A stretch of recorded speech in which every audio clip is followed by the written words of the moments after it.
because ODM is one of your biggest legacies, Your Excellency Baba. I, as Sifuna, will do everything in my power to keep this party united and together. William Ruto anaenda kukua presidential candidate 2027. Saa hii anatafuta deputy president wa ODM. Deputy president wa hii sarakasi yote ODM inafanya wamebagain deputy president. That the money and the resources you see being spent in those ODM rallies, the so-called underground, those monies are not coming from ODM headquarters. Where are they coming from? You will ask them. Lakini deputy president, usifikiria ya kwamba tunataka kiti yako, tunataka kukufukuza. Please, you are our friend. A political storm is brewing inside the Orange Democratic Movement.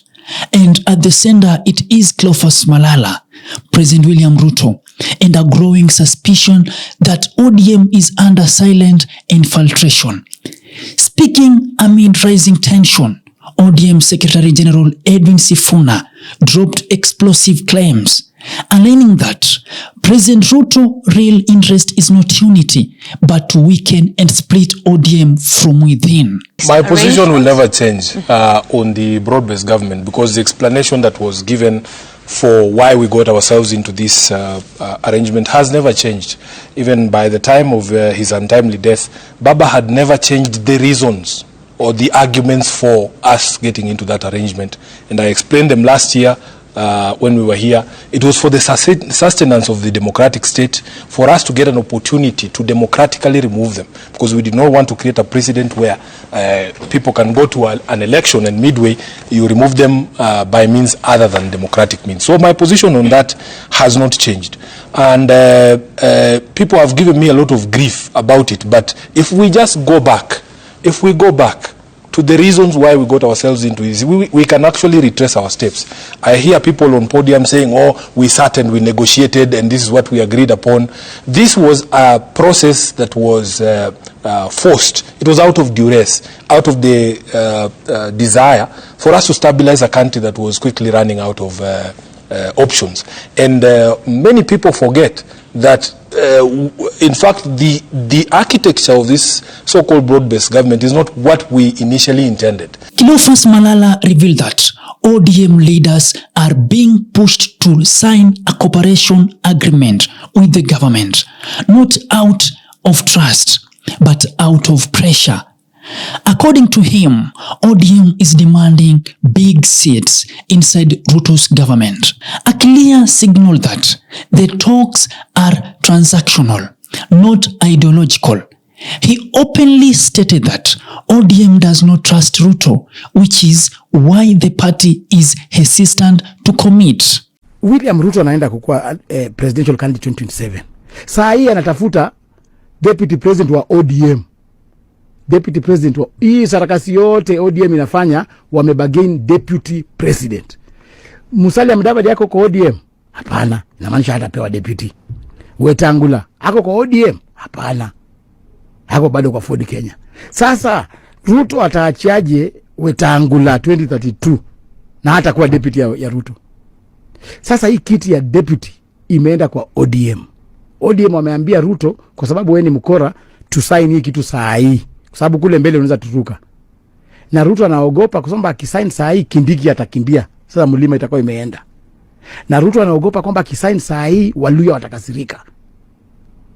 So mambo imekaa ngumu, Waluya wafunguke macho. Even more demanding is Sifuna's claim that ODM is not using its own money for campaigns, raising serious question about who is bankrolling their activities.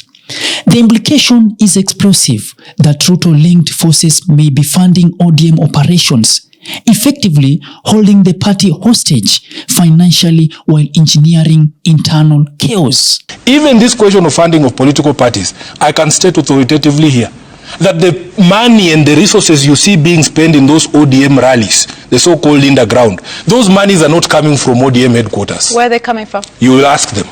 Because for me, this is what I'm telling you. This is what I'm telling you. I can only account for monies that, because I'm a signatory to the bank accounts. Forget this rubbish you hear people saying here.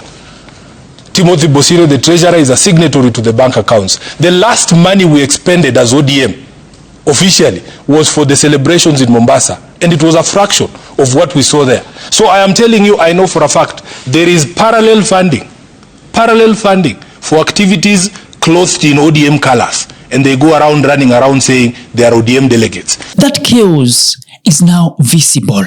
Public clashes have erupted between Sifuna and MP Millicent Odhiambo, exposing deep cracks within ODM top leadership. However, Ruth Odhiambo stepped in to defend the party's unit, warning that personal fights are weakening the movement and playing directly into the hands of their political enemies. What is unfolding is no longer a disagreement.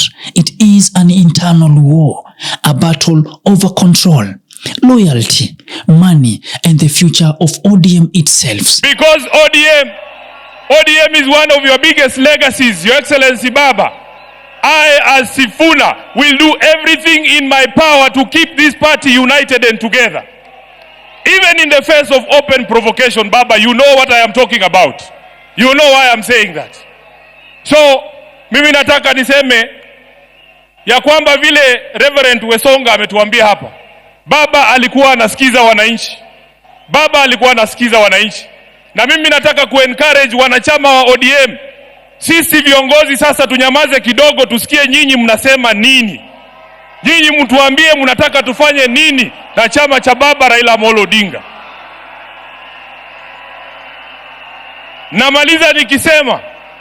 Namaliza nikisema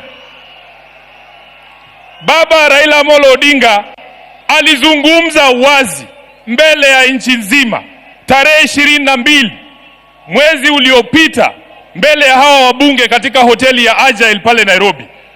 Baba aliongea kwa kinywa chake mwenyewe, na waomba viongozi msiingize maneno kwa mdomo ya mtu ambaye amelala.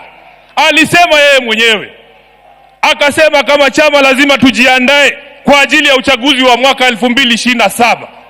Na wale ambao wanaeneza mambo mengine hapa, Baba alisema who has told you? Who has told you? Who has told you? Kwa hivyo sisi tutafuata the last standing instruction ya Baba ambaye alitoa chini ya siku 23 ambazo zimepita kabla afariki. As factions collide and accusation fly, one question refuses to go away. Is ODM being dismantled from the inside using stage power and silent funding? The answer may define not just ODM survival, but the shape of Kenya opposition ahead of 2027. You have heard the story beneath the surface. Subscribe to Havana Media for investigative political stories, fearless analysis, and the truth they don't want questioned. I'm your host, Wanga, and this is Havana Media.